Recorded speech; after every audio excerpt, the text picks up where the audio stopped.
Bonjour Amida Chaouki.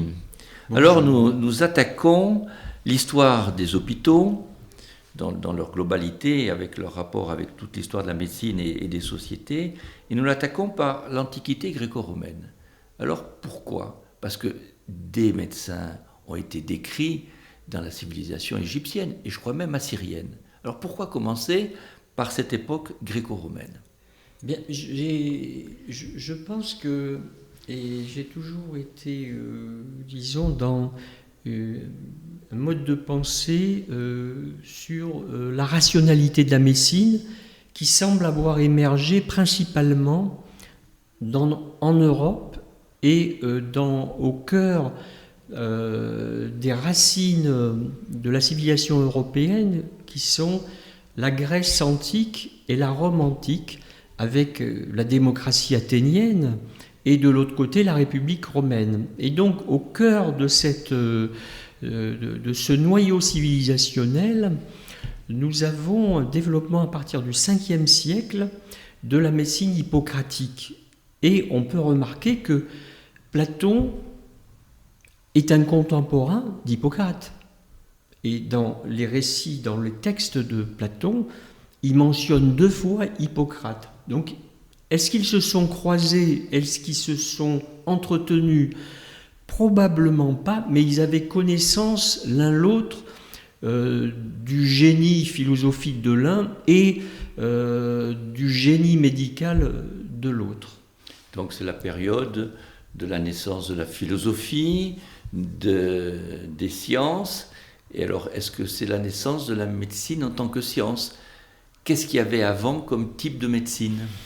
Alors donc, Hippocrate a exercé la médecine sur l'île de Kos, qui est située à quelques kilomètres de l'Asie mineure de la Turquie actuelle.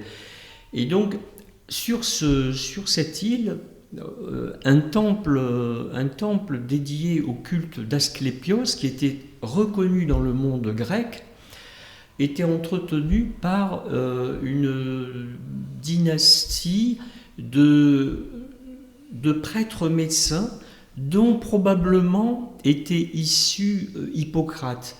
Donc on a finalement une forme de médecine religieuse exercée au sein des temples hôpitaux qui ensuite vont donner lieu à une forme de rationalité par la prise en compte, prise en charge des pèlerins, des malades au sein de ces temples hôpitaux. Est-ce qu'on peut vraiment parler d'hôpital ? Les gens y venaient pour aller chercher une guérison miraculeuse. On était dans la religion qui soigne.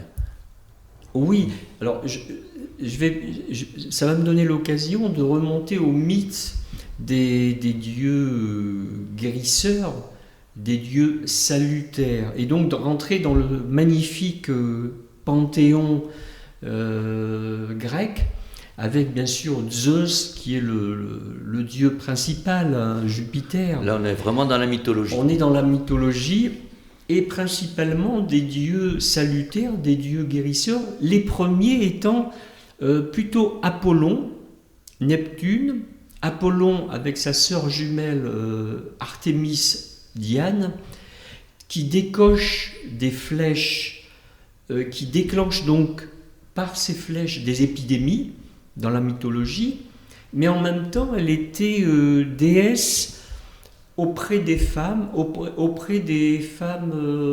lors de leur accouchement et auprès des nouveau-nés.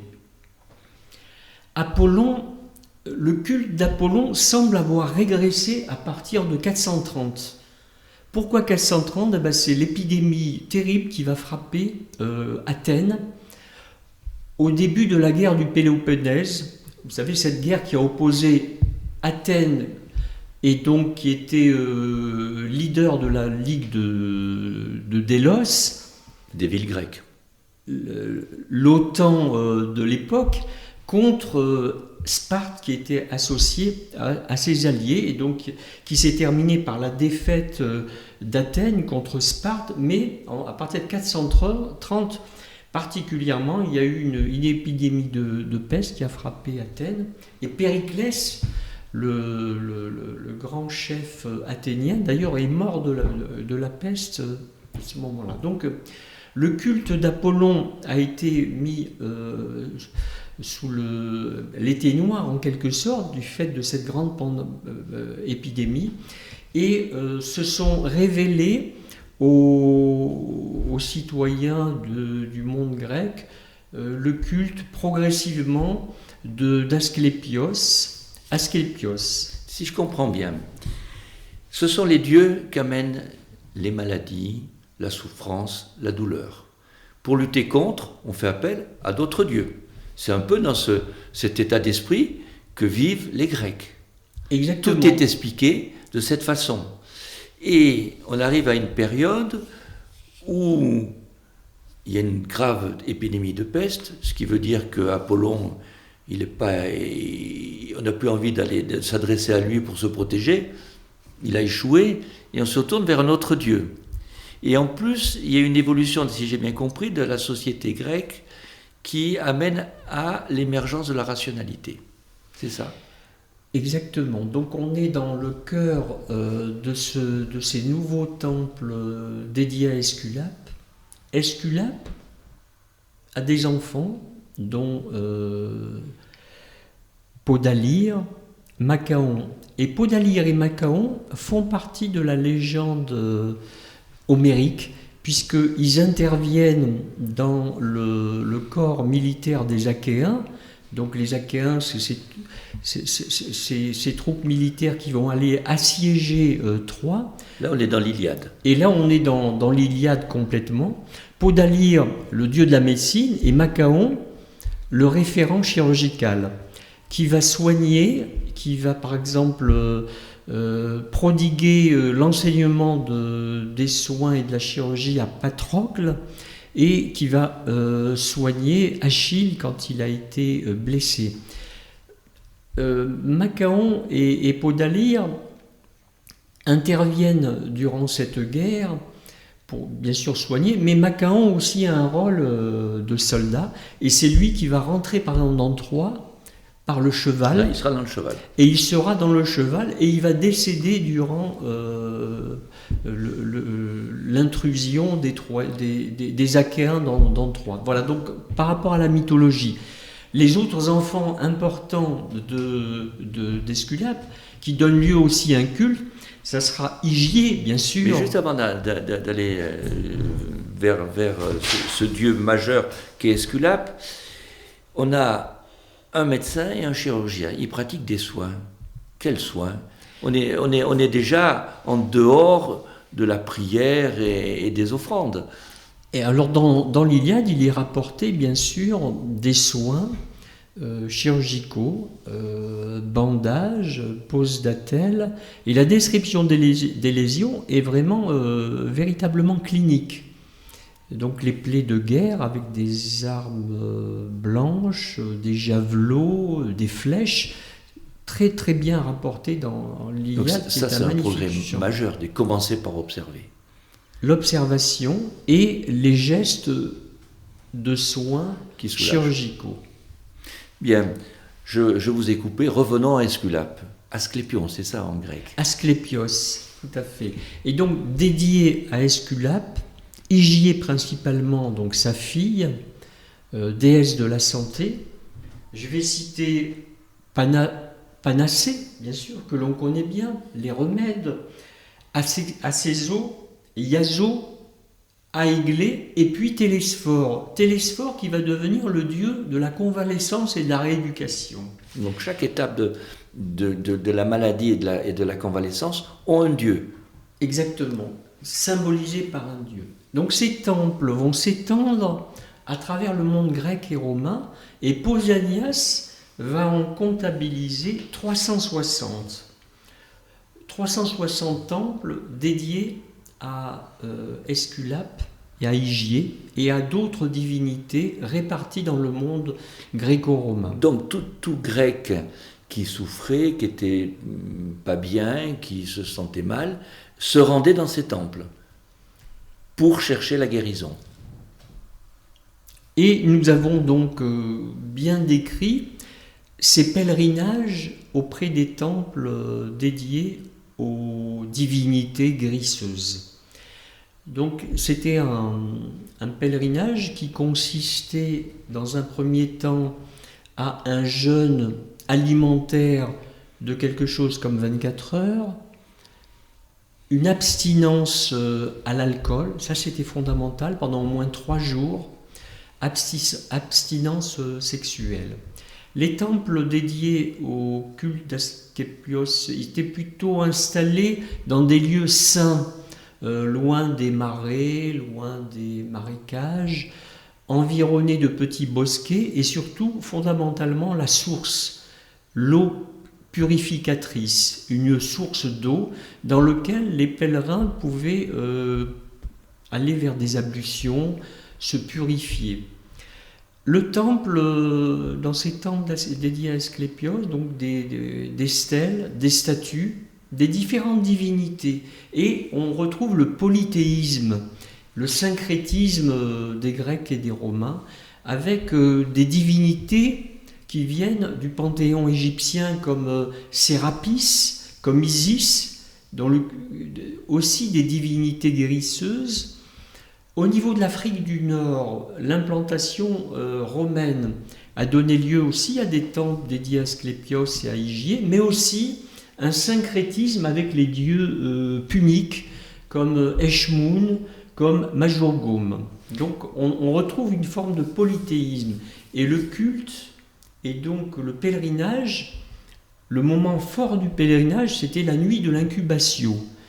Donc au sein du temple, on retrouve des portiques dans ce qu'on appelle l'abaton, c'est-à-dire le lieu sacré où les pèlerins, la nuit tombée, se couchaient et s'endormaient. Et le matin, les prêtres médecins analysaient les songes, analysaient les rêves, et à partir de là, faisaient un diagnostic et proposaient une thérapeutique.